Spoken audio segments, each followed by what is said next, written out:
final. Você tá ansioso pra volta de Bleach? O novo anime vai adaptar o arco final de Bleach, a Guerra Sangrenta dos Mil Anos, e vai estrear em outubro desse ano. Tá muito perto, galera. E nesse vídeo eu farei a lista do top 10 personagens mais fortes de Bleach, na minha opinião, ranqueados por poder. Porém, será um ranking até a saga dos Arrancas. E bom, será que sua lista é igual à minha? Então vem comigo conferir o top 10 personagens mais poderosos da história de Bleach, ranqueados por poder.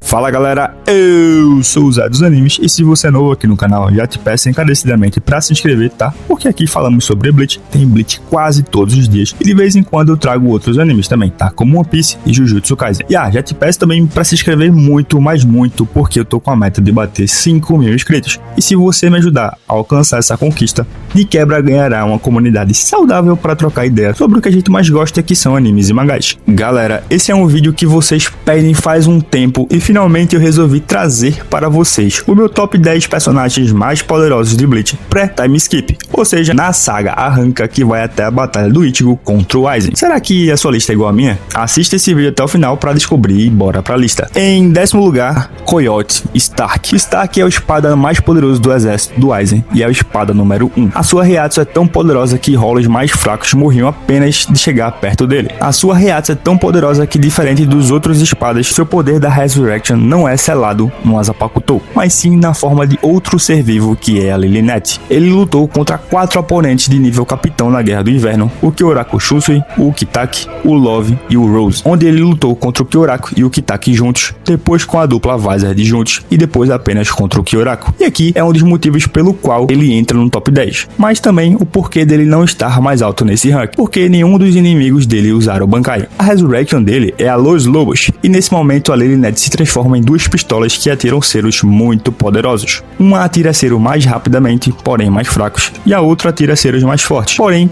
a repetição de tiros é mais lenta. Mas a sua técnica mais poderosa é quando ele invoca a sua matilha de lobos, que seguem e explodem ao entrar em contato com o seu inimigo. Em 9º lugar, eu coloquei o Zaraki Kenpachi, e aqui eu acredito que muita gente já vai discordar de mim, porém eu vou explicar os meus motivos, beleza? Enfim, o Zaraki era e ainda é o capitão da 11ª divisão. Nessa época, Zaraki não possuía Shikai ou Bankai e usava a sua Zanpakuto na forma selada, mas isso não faz com que ele fique menos poderoso. Nesse arco dos Arrancas, ele lutou contra o espada número 5 no Neutra e o derrotou com dificuldade baixa para média, ao ponto de que mesmo ferido, ainda lutou contra o espada número 0 Yami junto com Byakuya, enquanto os dois ficaram se provocando. O ponto aqui é que, como mostrado na batalha contra o Neutra, o Zaraki vai afiando sua lâmina e se acostumando com o poder do adversário ao longo da luta, que faz com que a sua Reiatsu supere a do inimigo para que ele possa derrotá-lo, já que seus poderes estão inconscientemente bloqueados nessa fase de Bleach ainda. E Zaraki, apesar de não parecer ter limites, um inimigo poderoso o suficiente pode sim derrotar ele,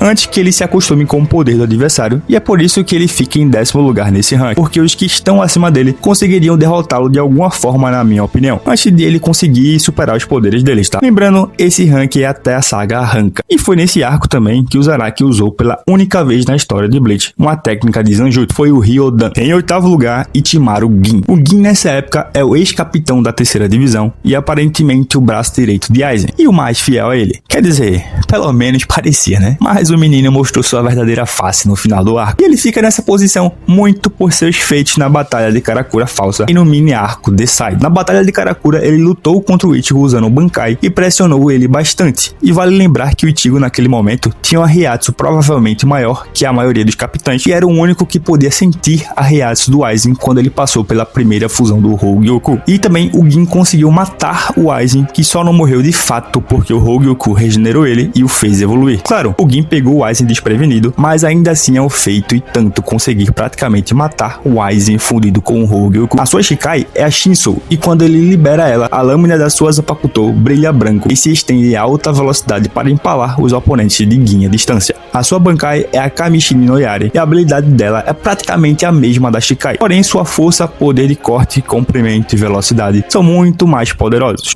ao ponto do Gin conseguir cortar rapidamente uma cidade inteira. A Kamishini no Yari pode se estender a até 13 km e também é a Zanpakuto mais rápida de todas. Ela pode fazer esse percurso de 13 km em 0,08 segundos. Mas a verdadeira habilidade mesmo da sua Bankai é a que ele consegue usar quando usa a técnica Kurose. A espada vira pó por apenas 1 segundo enquanto se estende e contrai, e dentro dela possui um veneno mortal que dissolve e quebra as células do oponente. Em sétimo lugar, eu coloquei o Kitaki. Bom, aqui eu acredito que muita gente vai discordar de mim já também, tá? Porém, eu explicarei também os meus motivos. O Kitaki era o capitão da 13ª divisão na época e hospedeiro do braço direito do Rei das Almas, desde criança por causa da sua doença, e o braço do rei é o que o mantém vivo. Aqui acredito que é um dos pontos onde a maioria de vocês irão discordar, porque o Kitaki de fato não mostrou muito durante Bleach, e de fato praticamente a sua única batalha na obra é nesse arco, onde ele luta ao lado do Kyoraku contra o Stark, mas é tirado da batalha por um ataque surpresa do Wonder Wise. E galera, eu acredito que ele não desviou porque ele estava focado no Stark, que era um oponente poderoso e estava na sua frente. Outro ponto que me faz colocar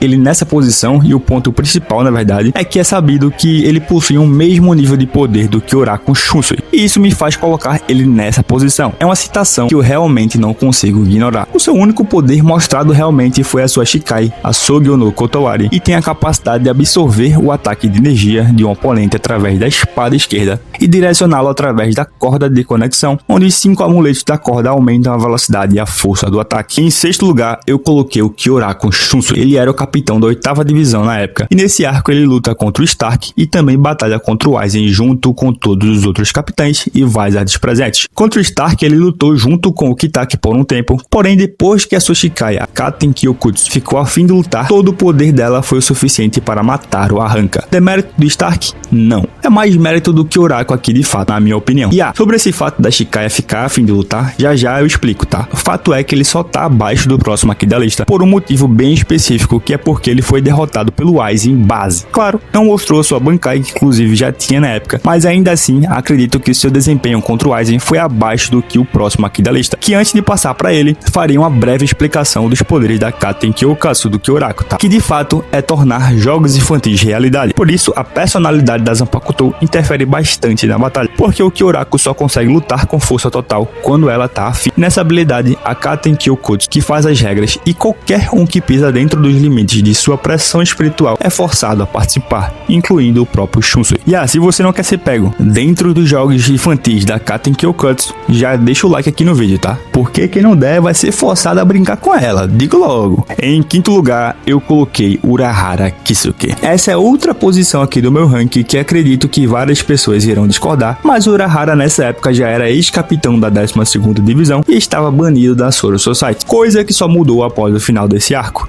Durante esse arco, ele lutou contra o Yami 2 vezes sem dificuldade alguma, desviou do golpe surpresa do Wonder Wise e conseguiu dar um certo trabalho para o Aizen antes dele evoluir para a forma casulo do Hogyoku. Porém, após completar a evolução, ele passou a não sentir mais arreatos do vilão e ainda assim conseguiu montar algumas estratégias e dar danos que, se fossem qualquer outro personagem naquele momento, fariam estrago com o uso das suas técnicas da sua Shikai e também de Hadous de nível 90. E claro, ele também não usou sua Bankai, a qual ele já poderia ter usado nessa época também. Ele fica nessa posição porque eu acho que ele se saiu melhor em combate contra um Aizen do que o Kyoraku. E lembrando, o Kyoraku lutou contra o Aizen base e o Urahara lutou praticamente em todo momento contra um Aizen na forma casulo. A sua Shikai é a Benihime e a sua habilidade especial a torna capaz de produzir e manipular a energia na cor vermelha para executar uma variedade de técnicas como escudos, corte de energia, pode criar golpes que causam explosões e também pode anular golpes do seu inimigo. Em quarto lugar, eu coloquei a Unohana. A Unohana era a capitã da 4ª divisão nessa época, e apesar de não ter lutado até aqui então na obra, afinal, até nesse ponto ela havia mostrado apenas sua Shikai no arco da Soro Society, que possui um poder de cura absurdo e também mostrou-se extremamente habilidosa em Kido de cura. Porém, ela já foi a primeira Kenpachi e participou da primeira formação do Gotei 13, que é dita como sendo a mais poderosa de todas. E claro, ela não perdeu esse poder, como foi nos mostrado no arco da Guerra Sangrenta de 1000 anos. E apesar dela não ter mostrado sua Bankai no arco dos Arrancas, ela já poderia utilizá-la. E o poder dela é absurdo de forte, tá? O suficiente para aniquilar o Zaraki base, por exemplo. Por isso, ela fica em quarto lugar nesse ranking, e por falar em Bankai, ela também se chama Minazuki, assim como a sua Shikai, só que com kanji diferente, e aí o significado do nome muda. Porém, existem pessoas que chamam a sua Bankai de Jiejin Minazuki, e a sua habilidade especial é que ela libera um líquido extremamente ácido capaz de reduzir um oponente poderoso a um esqueleto em segundos. Em terceiro lugar, eu coloquei o Yamamoto. Yamamoto foi o comandante das 13 divisões por mais de 1000 anos, e nesse arco foi quando vimos ele lutar valendo pela primeira vez. Ele aniquilou o Aion facilmente com suas chamas e partiu a criatura ao meio. Derrotou o Underwise no soco e teria vencido o Aizen base, na minha opinião, se não fosse pela estratégia do vilão de criar um arranca para anular o poder do velho. E galera, apenas o poder da sua Shikai já era extremamente poderosa para criar vários pilares de fogo que jogaria todos no inferno e provavelmente mandaria todos que estavam ali para o céu ver se lá tinha pão. E claro, devemos lembrar que ele também já possuía, lógico, a sua Bankai, porém não a usou. A sua Zanpakuto é a Ryujin Chaka e é dita como sendo a Zanpakuto do tipo fogo mais poderosa de todas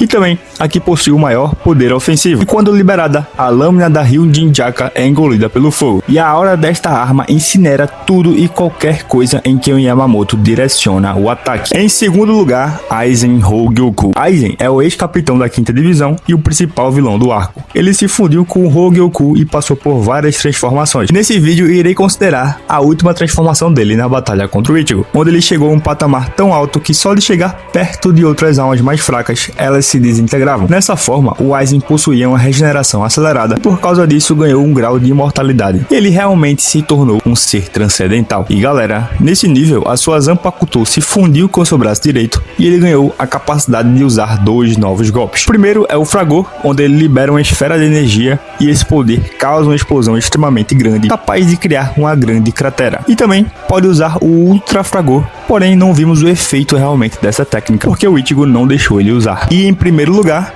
temos o Ichigo na sua versão Dangai. Após o Aizen ir para a Soro Society, o Ichigo fica no Dangai treinando para aprender o Getsuga Tensho final, já que lá existe uma distorção temporal e por isso o Ichigo fica treinando lá por 3 meses, enquanto fora dali o tempo corre normalmente. Fato é que após o seu treinamento no Dangai, a Bankai do Ichigo assume uma aparência um pouco diferente. A mão direita do Ichigo fica coberta por uma luva preta e a corrente na base do punho da Zangetsu se enrola por todo o seu braço. A sua Reiatsu fica em outro nível, o poder dele aumenta tanto que nem o próprio Aizen consegue senti-la. E claro, ele pode usar o Getsuga Tensho final, onde o próprio Ichigo se torna o Getsuga. E aqui o Ichigo muda de forma, fica com o cabelo preto e pode usar um ataque chamado de Mugetsu, que gera uma lâmina de Reiatsu negra, que quando ele balança a espada, um corte espiritual é feito e é capaz de escurecer o céu inteiro, e assim apagando a existência de tudo que tocar. E bom galera, esse é o meu top 10 personagens mais poderosos de Bleach até a saga Arranca. E o que é que você achou? Concorda ou não concorda? E comenta a tua lista também que eu quero muito saber, tá? E bom, o vídeo vai ficando por aqui. Obrigado a quem assistiu até o final e eu vou indo nessa. Valeu, falou!